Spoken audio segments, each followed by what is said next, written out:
ঢালাইয়ে পাথরের সঙ্গে ইটের খোয়া ব্যবহৃত।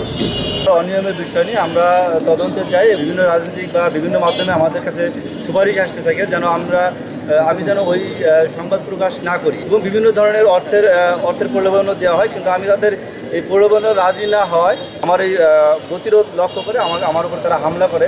আমাদের ফরিদপুর দেশ টিভির জেলা প্রতিনিধি আনিস ভাইয়ের উপর হামলার প্রতিবাদে আমরা জানি আনিস ভাই অত্যন্ত একজন সৎ এবং দক্ষ একজন সাংবাদিক।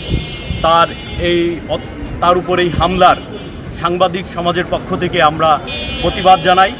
অবিলম্বে যদি অপরাধীদেরকে গ্রেপ্তার করে সাজা না দেওয়া হয় তাহলে আমরা ফরিদপুরের প্রত্যেকটি উপজেলায় তাদের বিরুদ্ধে আন্দোলন গড়ে তুলব, তাদের বিরুদ্ধে আমরা মানববন্ধন করব।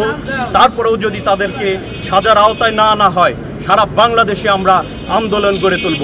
সাংবাদিকদেরকে যারা হেয় করবে, সাংবাদিকদের যারা দুর্বল ভাববে তাদেরকে আমরা অবশ্যই সমাজের বুকে চিহ্নিত করে তাদের বিরুদ্ধে আমরা রুখে দাঁড়াবো। সেদিন আমরা রাস্তা দিয়ে যাচ্ছিলাম, দেখলাম রাস্তার পাশের সিসি ব্লক ঢালাই হচ্ছে। ঢালাইয়ে পাথরের সঙ্গে ইটের খোয়া ব্যবহৃত। তো সেই প্রসঙ্গটি জানার জন্য আমরা যখন ওই স্থানে দাঁড়াই তখন ওই স্থানে থাকা একজন আমাদেরকে জানায় যে এটা হচ্ছে আমরা উপস্থিত ছিল না, যার ফলে যারা শ্রমিক আছে এরা ভুলবশতই পাথরের সঙ্গে খোয়ার মিশ্রণটি দিয়েছে এবং এটি সম্পর্কে তারা অবগত না। তো ওখানে তাদের সঙ্গে এই সম্পর্কিত কথা আমাদের হয় এবং পরবর্তীতে যাতে আমরা নিউজ না করি সেই বিষয়েও তারা আমাদেরকে বলে। তো ওখানে এই ছিল ঘটনা। এখন ওই ঘটনার প্রেক্ষিতে যেহেতু আমাদের দেশ টিভির ফরিদপুর জেলা প্রশাসনের উপরে হামলা হয়েছে, আমরা চাই এর সুষ্ঠু তদন্ত এবং এই ঘটনার সঙ্গে যারা জড়িত তাদের দৃষ্টান্তমূলক শাস্তি।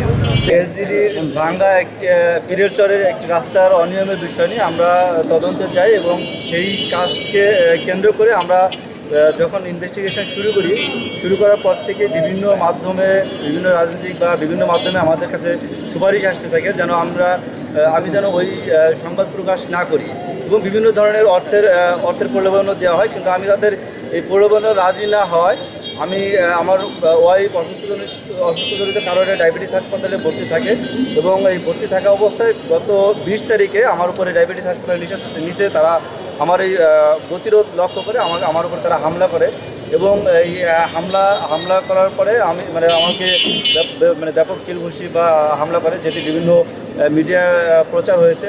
প্রচারের পর আমি যেটা জানতে পেরেছি যে এখানে যারা হামলা করেছে ঠিকাদারের লোকজন, বিশেষ করে ছাব্বির এবং রাজেন্দ্র কলেজের ছাত্রদলের যে সভাপতি রয়েছে পারভেজ, তারা এর সাথে জড়িত এবং আরও যারা ছিল তাদেরকে চিনতে পারিনি। বিশেষ করে পারভেজকে আমি চিনতে পারছি বিভিন্ন মিডিয়ায় সংবাদ প্রচারের পরে আমি জানতে পেরেছি যে পারভেজের সাথে জড়িত ছিল।